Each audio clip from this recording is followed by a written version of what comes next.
Okay. Morning, everyone. Welcome to Grand Rounds for this morning.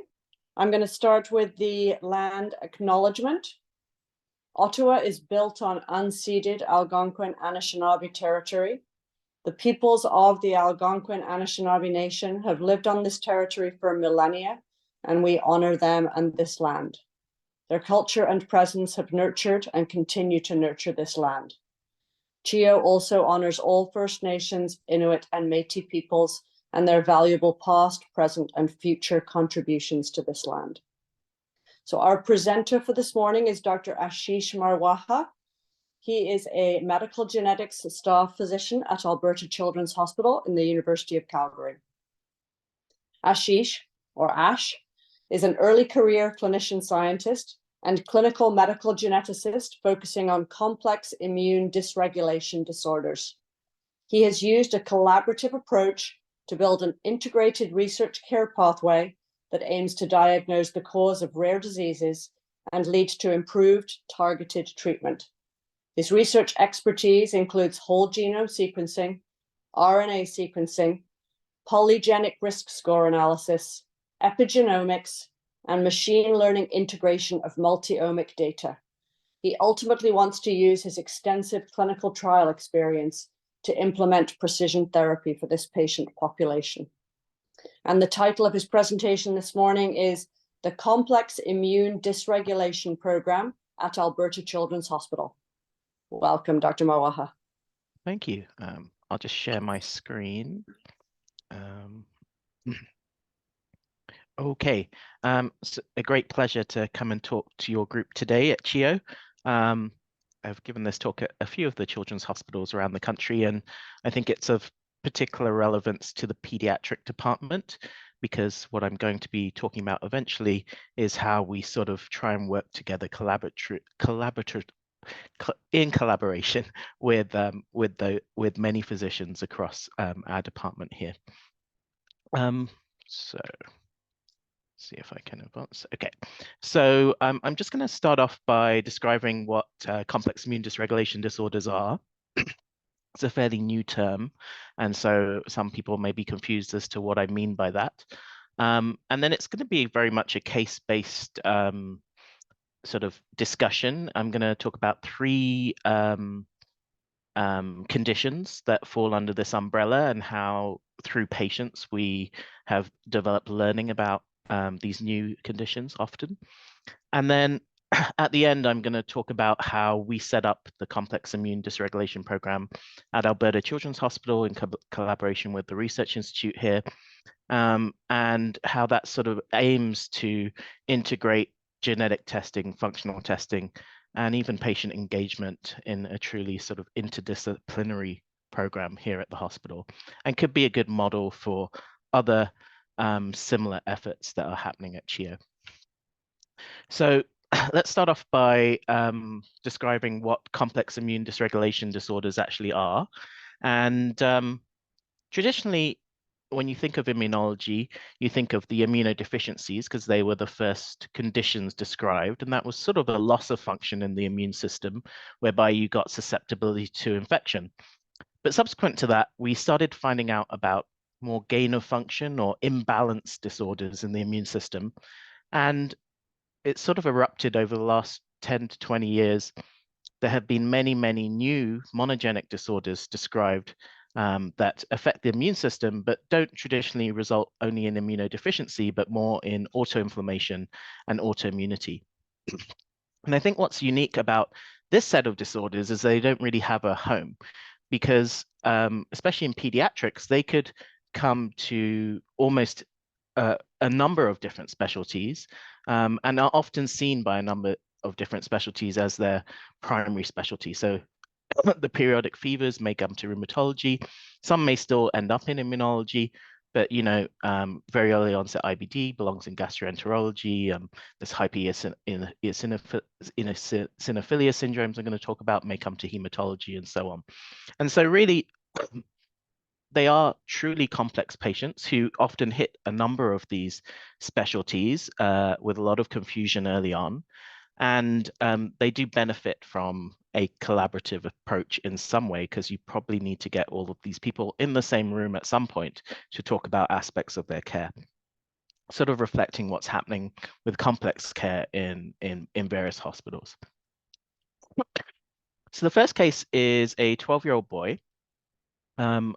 He was we were asked to see him in genetics as sort of part of an effort to enable a collaborative inpatient admission where we all consulted at the same time.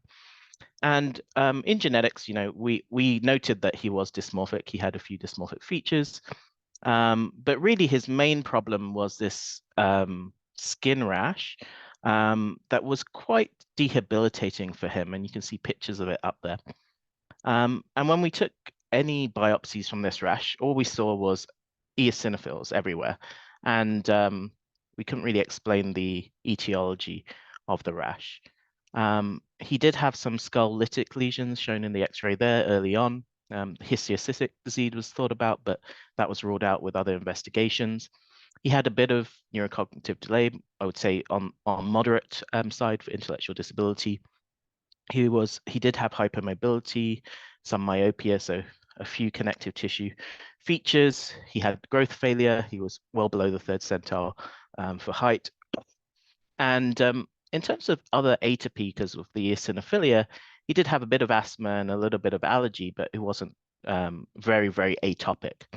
And what the other notable thing about his blood work was that his eosinophils were always elevated.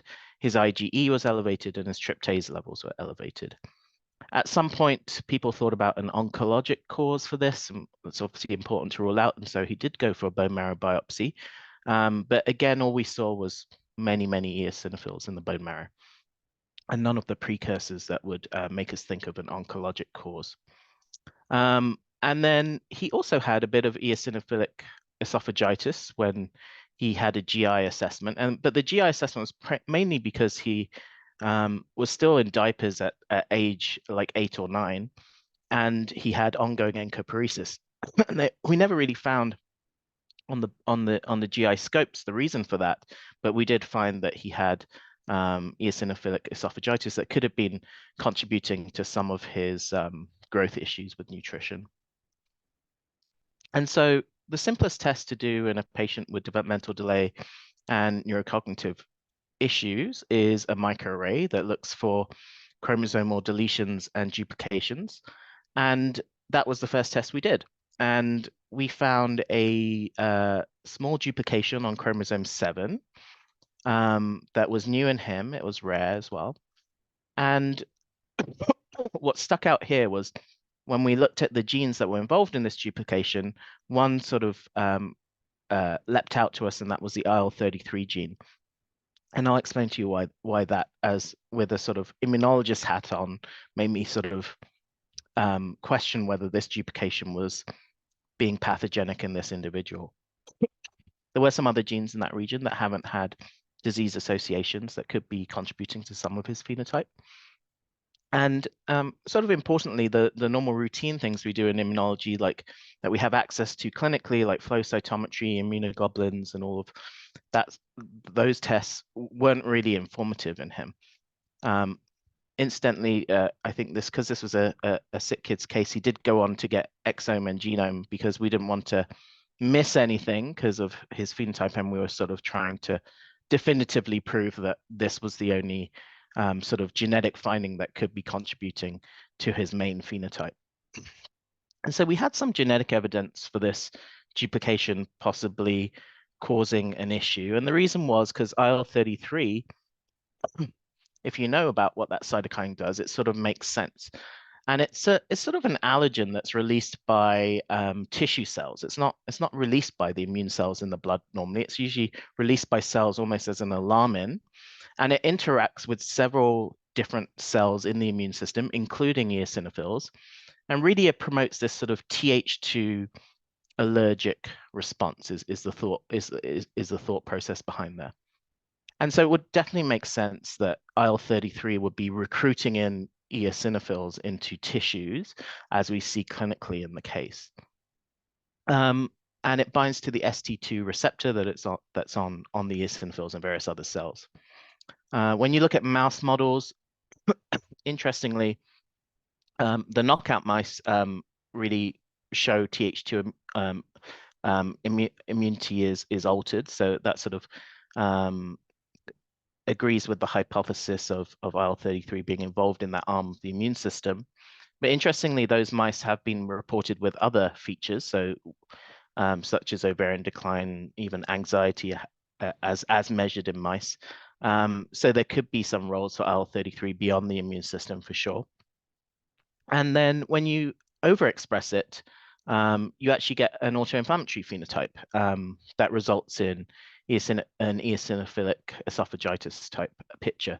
So it's sort of there was lots of evidence out there that this might be a good sort of candidate for the cause in this child. And the next test we did was RNA-seq. That sort of is the equivalent of the genomic test to look at all the genes. We can look at all the RNA signatures and look for gene expression. And we had like his blood, we had his parents, and then we had a whole set of controls that are published for expression signatures for various genes. And IL-33, I think we were kind of lucky in a way because it's not usually expressed in the blood. Like I said, it's not usually released in the blood by blood cells. So it basically is usually not found in high levels being expressed as a gene signature in the blood. And so you could see here that him in red, he really stuck out as an outlier both in the fibroblasts and the blood, but especially so in the blood as having very high levels of IL-33 gene expression. And on the right, sorry, this sometimes doesn't translate well into slides. I'm not sure why, but it's all the genes that are expressed in him from top to bottom. So you look at various expression levels, and you can see IL-33 is right at the top. So we had genetic evidence that there was a duplication, and now we had RNA evidence, so DNA goes to RNA, right, where IL-33 was being produced in abnormal levels, especially in tissues where you wouldn't expect it. And so then we sort of needed some sort of protein level evidence. And the way we decided to do that is because he'd had a number of skin biopsies and a number of GI biopsies from his scopes because of his issues. We had access to those tissues and were able to stain for IL-33. And I think you can see here that like at the top is the healthy control, and at the bottom of the patient, he's like full of IL-33 in all of his tissues. So I think those three pieces of evidence was enough in our minds to establish this as the likely cause in him and a potential new condition of IL-33 gain of function. And sort of the take-home points from this case is that this sort of condition belongs in a new group of disorders that we call primary atopy disorders now, where patients tend to get high IgEs and dysregulation in the Th2 pathway, particularly. And some of these primary atopy disorders result in kids with extreme allergy, extreme eczema, extreme asthma from a very, very young age. That wasn't the case here, but it still falls under that umbrella. A second take-home point is that the simple test of a microarray can sometimes be important, and copy number variants are important. And so in developmental delay and dysmorphic features, that is our first line go-to. It's a test that most pediatricians can order in most provinces, and it's usually a good first line quick test to start and may unlock a condition. Because now that we've published this, if another patient came along, had the same duplication, that would be on the sort of, it may be a bit more diagnostic than it was in our case. And important to remember that exome, which a lot of people have heard of and think is sort of a gold standard clinical test for genetics, could miss things like copy number variants occasionally. So a genome wouldn't, but an exome would potentially. And so not doing the microarray in certain circumstances can lead to a misdiagnosis.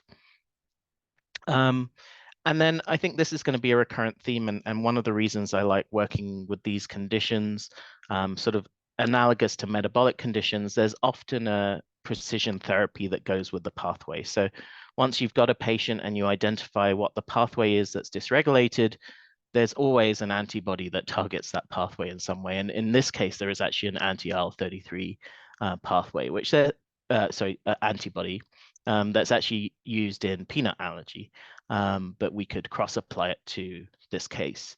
At the moment, clinically, he's doing better. He was maintained on steroids for a long time and then came off those, and he hasn't had as extreme symptoms as he had when he was younger. And so the decision has not been made to move on to this more targeted therapy, but it's nice to have something in the bag just in case, especially because with any sort of autoimmunity, those eosinophils could go anywhere at some point, and we would obviously be worried about organs like the heart or other ones where severe or the kidneys where severe eosinophilic infiltration could cause real damage.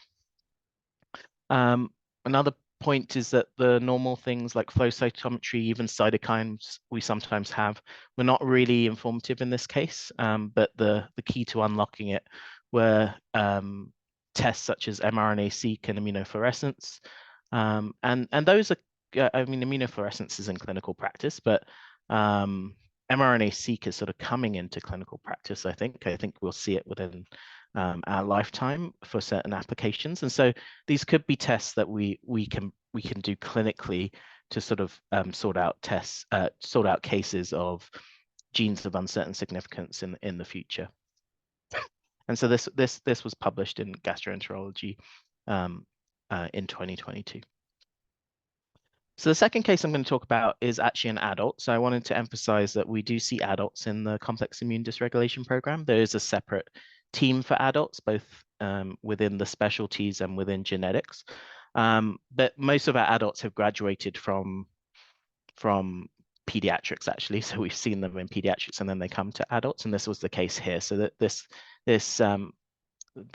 woman had been seen for a long time by immunology in the pediatric hospital and had graduated to the adult immunologist here in Calgary.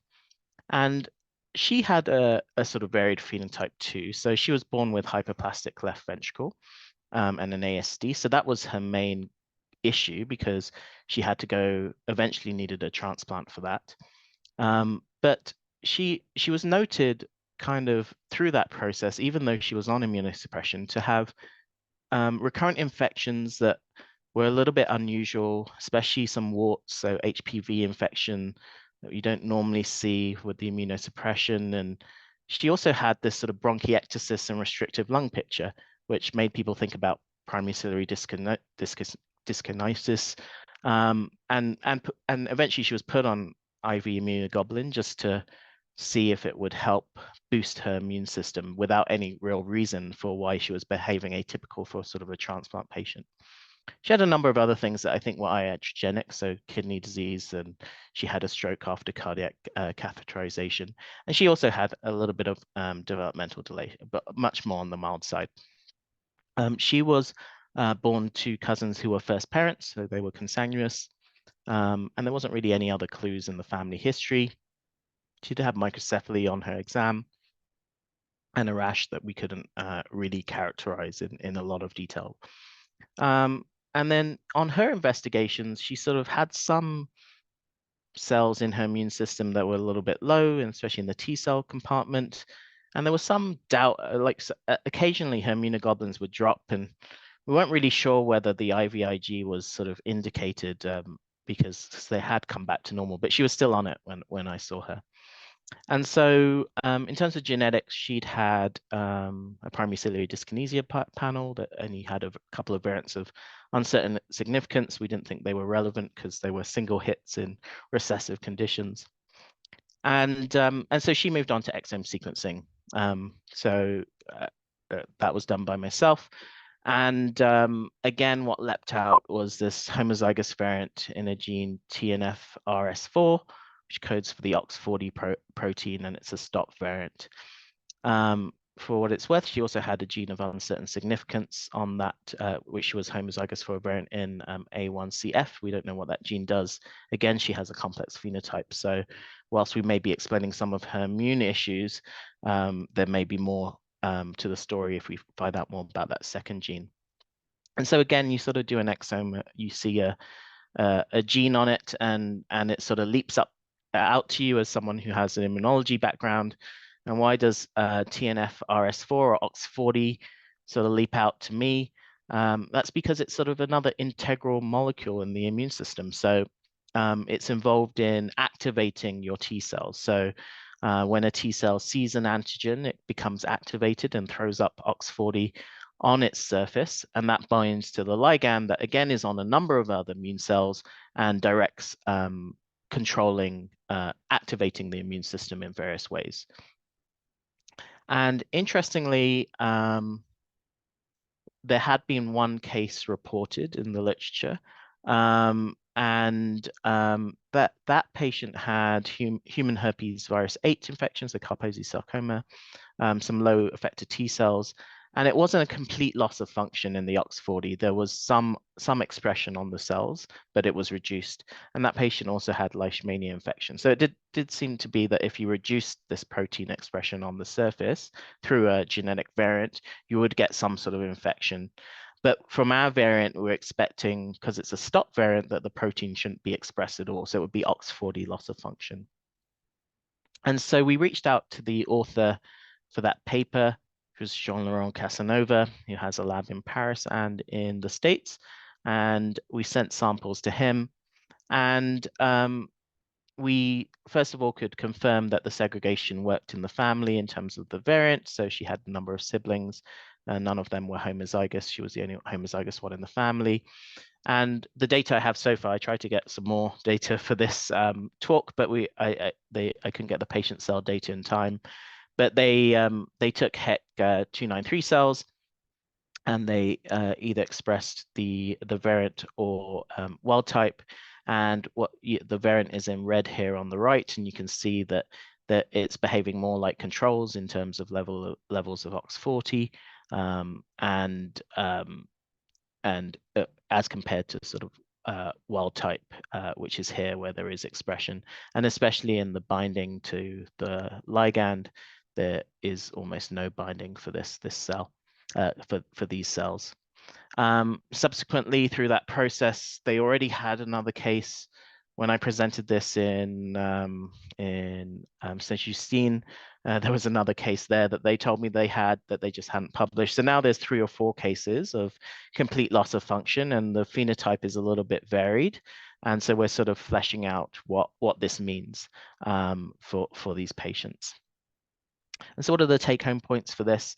I think the main one for me that came from this case was that, and the reason I like talking about it is that, like, seemingly very critical molecules in the immune system, even when completely absent, can result in just a very limited susceptibility to certain infections. So HPV is a good example of this, and there's been other examples. On the right there, I've got a paper about CD28 that's thought to be the main co-stimulatory molecule in the immune system, and its loss just results in HPV. So you would think there would be overwhelming infection if you couldn't activate any of your T cells. So it sort of illustrates how monogenic disorders teach us a lot about basic immunology and can completely reverse dogma in basic immunology. And we still don't know what the reason for this is. I assume there's redundancy and there's other molecules and pathways that are there to take up the slack that we just haven't yet discovered. It's a good example of collaboration. I think we know about this in the genetics world. I think in the immunology world, it's sort of getting there, but it would be nice to have more collaboration and more official ways of collaborating. Going from an N of 1 case to an N of 3 or 4 really adds power to describing a condition and can help patients in the future if you publish more cases together. It's a good example of how, when you've got someone who is from parents who are consanguineous, exome can be very high yield because there's homozygous variants there. that you can focus on. The list isn't too long, and if there's something that leaps out, it can be a fairly obvious diagnosis. And that approach has worked in many countries where consanguineous populations are a little bit more common than here in Canada.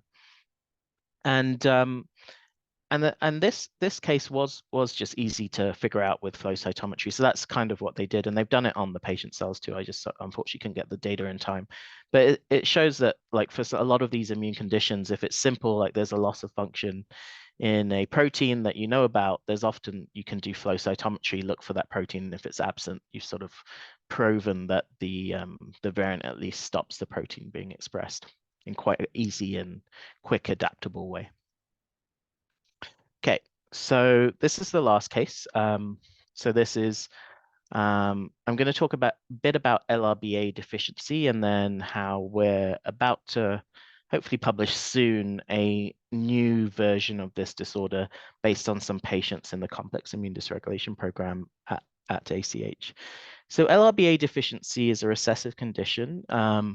It's again involved with T cells, but more the T cells that sort of calm down the immune system, the T cell tolerance. So obviously when that goes wrong, when you've got the sort of calming down effect or the regulation effect going wrong, you get overwhelming autoimmunity.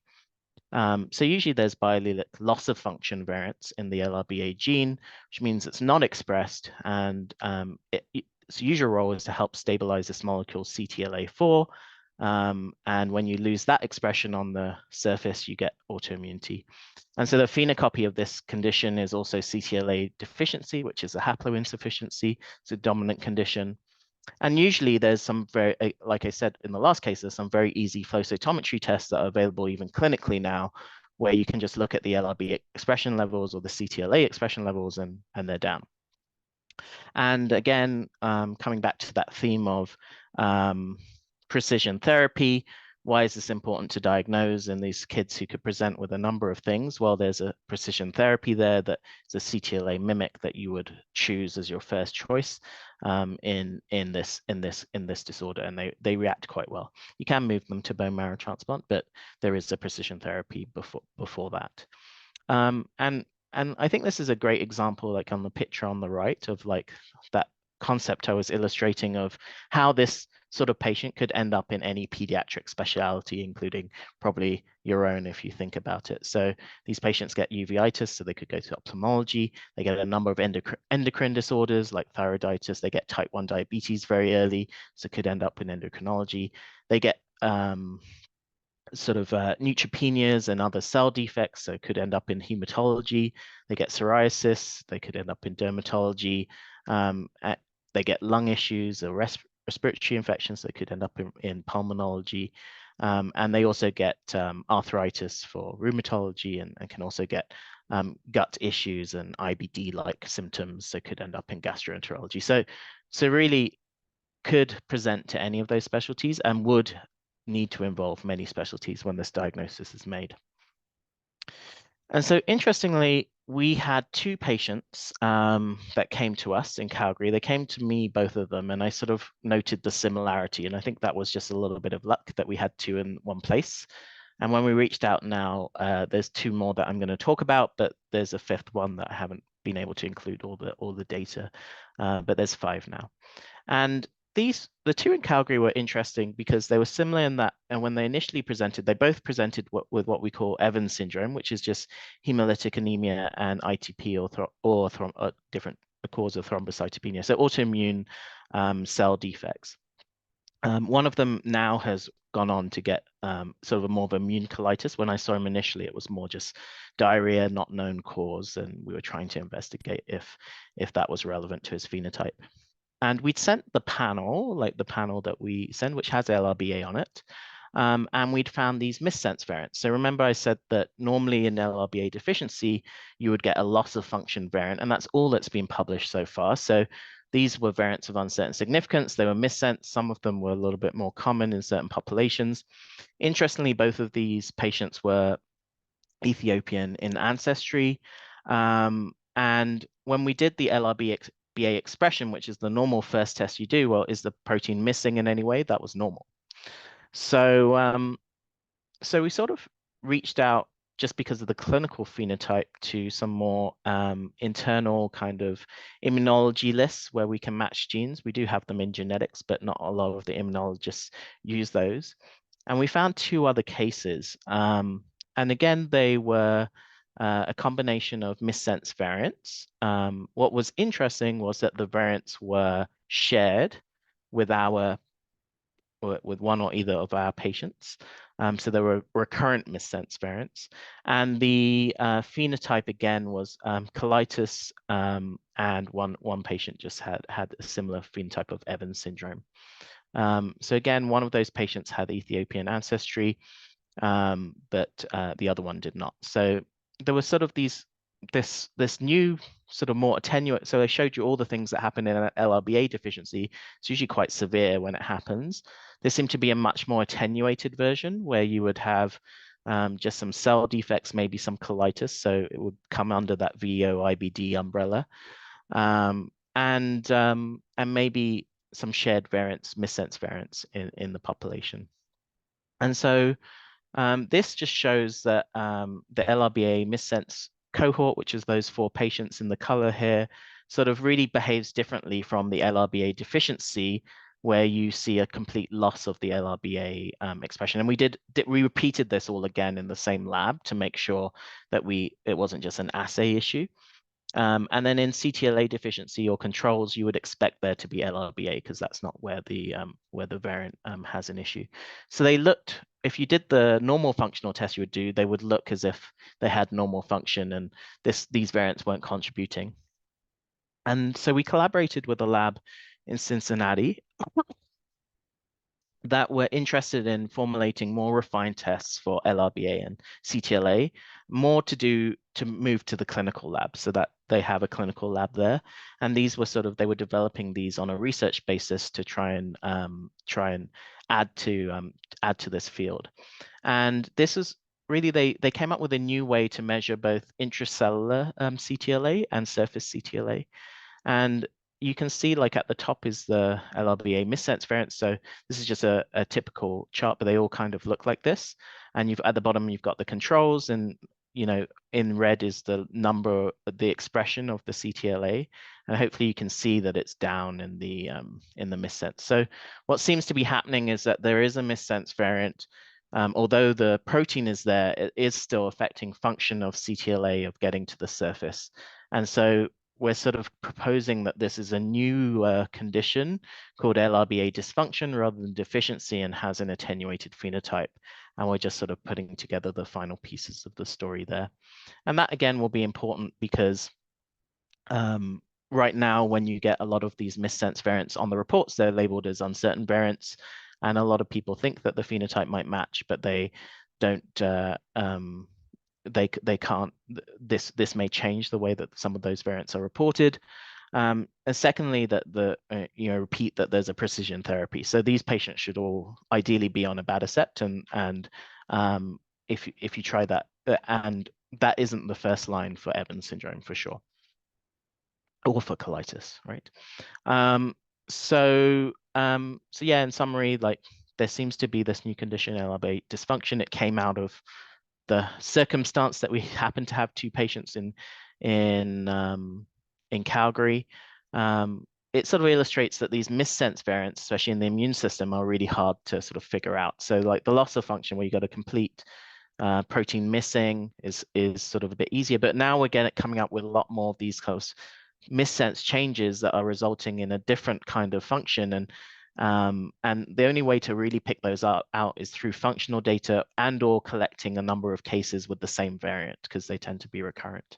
And there's many, many examples in the immune dysregulation field where it's the same gene that's been established for immunodeficiency or something previously, and then there's a missense variant in there that's recurrent, that's causing an autoinflammatory syndrome. And so those missense variants traditionally would have just been called as VUSs on our genetic interpretation, because we're not really built to factor in those into our analysis as being important. And then there'll be this new functional assay that we're helping develop, and we got some controls from actual CTLA-4 and LRBA patients to run through the assay to validate it. And it shows you that these, and hopefully it'll be clinical. So again, it's another example of how a functional assay can help you resolve a variant of uncertain significance. And I thought what was interesting about this case was this potential for a founder effect in populations underrepresented in research. So part of me is thinking if this variant is so I mean, some they're not super common, but they're not zero in the population. And I wonder whether there could be people in various countries who have mild colitis or Evans syndrome that's going undiagnosed and could have these variants just because they don't have access to genetic testing. Okay, so that whole finishes off the case presentations, and I was just going to talk a little bit about the complex immune dysregulation program at Alberta Children's Hospital. So we tried to make it a patient-partnered interdisciplinary program, and really the sort of overall goal is to give families a place where they can come for advanced diagnostics and eventually move to precision therapy for the cause of their children's symptoms. And again, we hear these families getting lost in the system. I think that's a recurrent theme in rare disease, but these families especially bounce between a lot of ERs, different specialties before they land. When they come to us, they sort of feel like they're finally home and someone has seen someone with something similar to this. And at the heart of that is these collaborative multidisciplinary rounds. So we have them once a month. They are organized by genetics with some support there for that. We have an adult team and a pediatric team, and sometimes we alternate the cases that we present. At its core, we have rheumatology, immunology, genetics, and dermatology actually. Because we have some physicians who are very interested here who want to work together on this. But we do invite people from other specialties when the case is relevant to them or if we needed their input. And so we sort of often organize the cases and try and invite the relevant people to have a discussion around those. We're discussing around 40 to 50 cases a year. I think when you collectively take this and uncover look under the rock. There's a number of these cases around and they're coming to various specialties in the hospital. And a lot of the time people don't know what to do with them and are not sure what to do. So we're finding a big need for even like small discussions on cases, even if it's like, we don't think that this is likely to be a genetic cause or immune cause, but why don't you try this treatment? Because this is what we think it is instead. And I think it really has improved care coordination. So we're doing some qualitative work to sort of look at that, but really, at its very basic level, getting the specialties together to talk about a case helps me in genetics. So sometimes I can quickly decide what genetic testing to send and send that in advance of seeing them. So it sort of bypasses our long wait list. And B, it sort of helps with therapy. So there's a lot of discussions around what kind of grouping do these patients fit into and what sort of therapy do we think about. And there's people with expertise on different therapies. So even in the absence of diagnosis, we can normally have a very informed discussion there. And then what do we do with genetic testing strategies? So if we think that they have complex immune dysregulation, we start off with a panel. It's actually quite a good set of disorders that are well known. That used to be a panel that we would send to Blueprint. Now it's an in-house panel that I'm able to add genes to. So I often add certain genes depending on what phenotype they're presenting with. If the panel is positive, obviously they come through to genetics. We confirm the diagnosis, we inform the specialties, we institute the therapy and provide genetic counseling. If the panel is negative, all the panels we've chosen are done on an exome backbone. And for a long time, that was being done through the Care for Rare study. We were able to recall the data back. And right now, the analyst has sort of worked through around the initial 50 cases. And we're looking at all the other genes that, like novel genes or genes that didn't quite make it onto the panel when it was originally sent. And for some of the cases, when whole exome sequencing as a singleton is negative, and there's still a high suspicion, we've moved on to whole genome sequencing. And when that's negative, we're now thinking about how to add in functional analyses to help resolve either uncertain variants or negative genomes. And one of the ways we've done this is by centralizing a functional genomics lab that belongs in the research institute and is accessible to everyone, not just the immune dysregulation team. And the idea here is that a patient comes in, has samples taken, they're stored in the biobank or biocore, we call it here. And then the functional lab has some staff, and their core role is not to sort of fully work up a variant from start to finish, to like publish a new disease, as some of the things that I was talking about. But their role really is to maybe perform some basic assays and some low-hanging fruit to sort of initially get some data on the variant. So so they have expertise and they can be cross-applied to many variants. And then they also prepare the sample for sending out to more multi-omic approaches. So things like RNA-seq I've talked about already. The data then comes back and is sort of analyzed by the team that wants to look at it. But so that it sort of has two roles of sort of facilitating just the logistics of a multi-omic sort of approach and research, and B, sort of getting a little bit of data to get to see if a variant is worth pursuing. And the idea is, like, you know, if that process uncovers a diagnosis, that's where we want to get to. But really, most of the time, we're just getting a little bit of preliminary data and then trying to match with a lab through the established sort of mechanisms to try and get someone interested to work up that case, recruit more cases from around the world, and so on. So it's sort of like this sort of gap that we felt we had of clinicians not being able to work up these variants in any way, and sort of providing some sort of central resource to everyone to be able to do a little bit of work around this. And this has been replicated in other provinces too, like BC.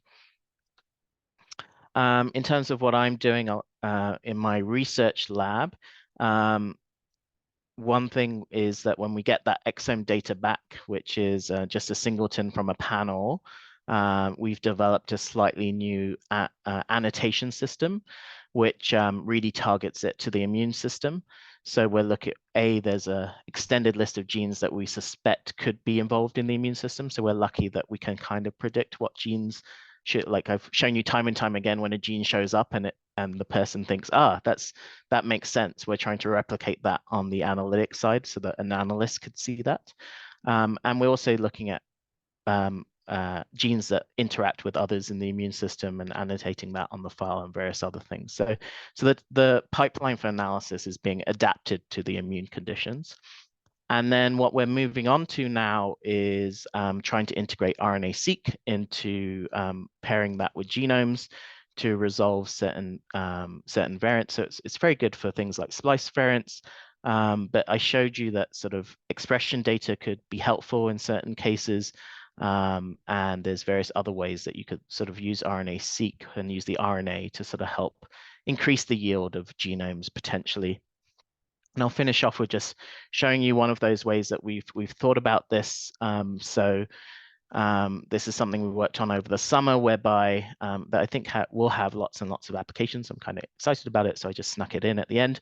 But taking the RNA-seq data, so the transcriptome, and what we've developed is various scores that relate to pathways in the immune system. And we chose these scores because they have a therapy attached. If it was overexpressed or underexpressed, there may be a precision therapy attached that you could use. And so we then have developed this and tried it out on some cases. And so we tried it out on a case series of STING-associated vasculopathies. They're interferonopathy, so the interferon score, type 1 interferon score, should be elevated.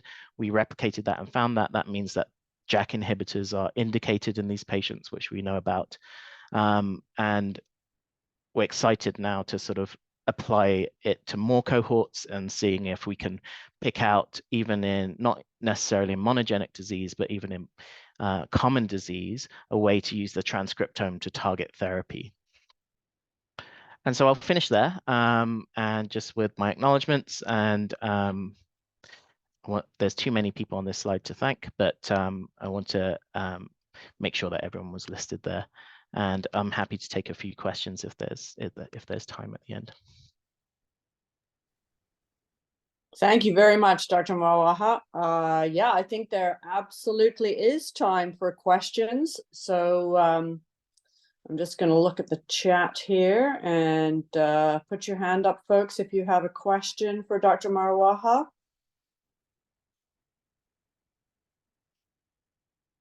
Hold on a second here. Let's just see.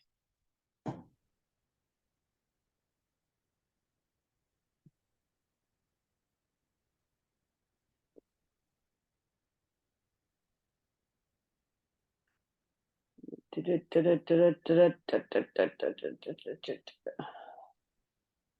not seeing any questions, Ash, but I have a couple of questions for you. I have a couple of questions for you. Oh, I see Kim has a question. I'll let Kim ask the question first. Kim, your question first. Go ahead. Sure. Thanks, Ash. I was just wondering what you think the role of polygenic risk scores will be in this group of disorders in the future. Sure. I didn't talk about my polygenic risk work. So I think you're right that a number of these conditions are not monogenic, and when they have their monogenic testing as negative, I suspect a number of them are polygenic. And I think it would be ideal to have a risk score for that population to be able to give them some sort of genetics information and risk. But the issue is cohorts. So at some point, everyone around the world needs to get together and recruit large cohorts to be able to do the polygenic risk analysis, because you need the GWAS analysis before you can do can develop the score. So I think in this population, that will be very far down the line because that involves collaboration first. We couldn't do it, for example, in Calgary with our patients. We just wouldn't have the power. And the rheumatologists don't all have a network to be able to recruit those, especially internationally. But it would be worth collecting the data, so eventually that could happen. Where polygenic risk does work well, so the bit I didn't talk about, which I'm involved with, is type 1 diabetes and other autoimmune conditions where there is like a big cohort that you can develop the SNPs, and in some of those the SNPs are so powerful in terms of their impact on the disease that you actually only need very small polygenic risk scores and you can establish risk of getting disease. So the other thing I'm involved with Pranesh at newborn screening and various other people around the country is doing screening for type 1 diabetes, and that uses polygenic risk. So you just use it to curtail the population to get the top 10%, and then you can screen them with antibodies to see how they whether they progress. So I see polygenic risk being used in very particular ways in certain conditions in the autoimmune field. And maybe one day, I always say to patients, maybe one day we will have a test that can tell you your risk, but then we also don't know the environmental aspects. So I think we're a long way off being able to offer them anything on that level in this population. But I think it is useful to collect like the data. Like if we have genomes on these patients, the data is there. So it's nice to think about that as a future goal. Right. It'll probably be a future of polygenic risk scores and a trigger. Yeah. Yeah, cool. Thank you. I have Dr. Berman and then Dr. Paul and then Dr. Batra. Go ahead, Jason. Thanks. Can you hear me okay? Yeah. Great presentation. My question was around the process for transitioning research-based tests. You highlighted a number of these tests being done in research labs, and how do those evolve into clinical applications where they can be applied more broadly to your patient population? Sure. I think in the immune field, we're lucky because flow cytometry can be moved into the clinical realm quite easily, and that's a mainstay of functional validation. What we've tried to do is with the functional lab is really have Alberta Precision Labs involved in helping run that, right? So the idea is that through that lab, we try and validate assays that could eventually be moved into the clinical realm, and that's what we're focusing on. And so we need the involvement of the actual labs like that run things in the province to be able to do that. But what we've decided to do is everything is still research. So a research report is issued, and where we can clinically confirm, and there is a clinical available assay, which sometimes there is in the immune system, we do that. But there's always a caveat that this is a research lab and research report for that initial functional test. But and I agree that can be tricky because without a clinically validated report, sometimes you can't move a VUS officially, and that means that that doesn't really help the patient because there's still barriers to getting testing prenatally or so on. So that's how we've tried to approach it, is by inviting everyone at the table at the beginning so that we can try and choose assays that will move into the clinical realm, either with the flow cytometry lab, or RNA-seq could be done theoretically in the genetics lab in the future. I think we have time for a couple more questions. Sure. Dr. Batra? Yeah, thank you very much. I'm a little bit concerned about these COVID vaccines. Initially, we were told that you need one injection, that's good for the whole life, and came to the point need a second injection, third injection, fourth injection. My question, is there any sort of possibility of overstimulating the system on the lines which you expressed, that someone might be having thyroiditis, SLE, vasculitis later on, if not now? And if there's any way to shut down the whole system there, if it happens? Yeah, I think that's all new knowledge, right? So we can't say what the long-term effects of any vaccine that affects the immune system could be. Interestingly, with COVID, it is emerging that it probably is has a lot to do with the type 1 interferon pathway as well. And a lot of the dysregulation that's happening in COVID may just be uncovering things that we know kind of happen with other infections, but we never really paid attention to. So there's long versions of a lot of other infections, like EBV is a classic that we do know about, like long EBV or whatever. So and there's any and so I think you're right that interacting with the immune system is not as simple as this has gone wrong, let's put something in, and not assuming there's going to be any side effects to that. But it's just showing that when infections interact with the immune system, or even vaccines or other things, it's a bit more of a complex picture, and trying to unpack that is valuable. And I think there's a lot of research going on around that now. So I agree. I take the point, like anything you do to the immune system could cause a dysregulation the other way, and you just need to be conscious of that. And then it's a risk-benefit analysis, right? Like because COVID itself could cause a really bad dysregulation of the immune system that could be lifelong. So like it's always a risk-benefit analysis as to whether you institute an intervention or not. The same with all the therapies that we give. There could be a side effect to interacting with the immune system in that way.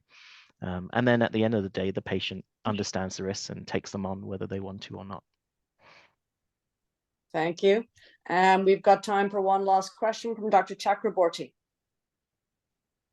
Go ahead, Pranish. Great, I think I've unmuted. Hey, Ash, that was a great presentation. A lot of the clinical problems that you're describing are going to be etiologically complex, right? And I think that's part of the reason you're interested in them. And there's going to be a large environmental influence, as Dr. Batra was just mentioning. Infection is one, but there's probably going to be several others. So I was curious in your multi-omics approach. People have talked about the exposome, and I think you can start defining an exposome around immune dysregulation. I was wondering to what extent you've thought about that or are looking at that. Whether infectious or other environmental influences that you can measure. And maybe a second part of the question was just, you also mentioned the kind of challenge of how we currently look at variation in known disease-associated genes, and they may not be the right variation that we're looking for, and the interpretation pathways might need to be updated to look for relevant variation for these less specific clinical presentation. So double-barreled question, both kind of exposome and how does that also potentially relate to different ways we have to look at genomic variation? That might be a bit later too. Yeah, I like the word exposome. I think I'm going to steal that now. So I've learned something from this talk. So I think We have thought about that. And so I think it's more like when you do the functional assays. So especially therapy may affect them in the immune system. So especially with the transcriptomic assay, I can take that as an example, thought about that very carefully. And although, well, it does seem that some of the signatures survive the test of time and they survive all these other influences because they're so strong. I think it depends how strong the initial signature was. So that interferonopathy type 1 interferon score is actually pretty strong in those diseases. So it sort of survives this variation where you would have a little bit of edge at the edge of that bar chart. But another way is to try and get patients right at the beginning. So like so that's a part of the reason that having a program that involves all the specialties that they may come to before they get therapy is trying to get those samples right at the beginning and possibly run them again after therapy and after things are happening. So we're, especially with cytokine assays, and I think the same will happen with transcriptomics, change over time is also going to be an important factor. So it won't be just a one-stop shop. So yeah, I think that's how I would. We have thought about it, but it is a limitation. You're right. Like I think especially in the immune world, there's going to be lots and lots of environmental impacts, as people have mentioned. And in terms of thinking about variation in established diseases, I think that's important. I think people are doing that regularly. And again, it sort of is something we do in genetics quite well because we do have this way of matching even with established genes when we have abnormal phenotypes, right? And we have sort of a collaborative approach to draw out these different phenotypes from the same gene. And I think maybe there's some resistance to this, but we probably do eventually have to move to an annotation system where we have a gene and a phenotype, and that's very clearly laid out. So you don't just go and look up the condition and you see like the main thing, and you don't realize all these nuances that genetics usually picks out because they do their literature review, but other clinicians need to use this test and figure out that there may be more than one phenotype, and actually their phenotype may actually be a sort of less common one in this particular gene. And that maybe is going to the way that we document that, right? Like in the central databases, like having somewhere someone can go and see like this gene causes this, this, and this. It sort of is there in OMIM, but it's not very refined, right? And it's not updated. So I think we need to think about that as a community, how we communicate that information once it's established in the literature or otherwise. Thank you very much. I think that's our time. I'd like to thank Dr. Marwaha very much for this extremely interesting presentation. Dr. Pohl, who had a question, unfortunately had to leave, Ash, and she left with the comment to say she would like to be reborn as a geneticist. So, hopefully some of the rest of us have been stimulated to think that way. I'm an intensivist, and I'm actually sitting here thinking, gosh, maybe there are a bunch of patients that I've missed over the years, who've presented with multi-system complicated diseases. And I've sort of said, oh, you have this because you're critically ill. So I'll apologize beforehand if the number of consults to genetics and immunology from the ICU explode. Thank you very much. Okay, thank you, Dr. Wright. If everybody can remember to complete the evaluation form for Dr. Marwaha, I'm sure he would greatly appreciate that. Yeah. Thanks, everyone. Bye-bye.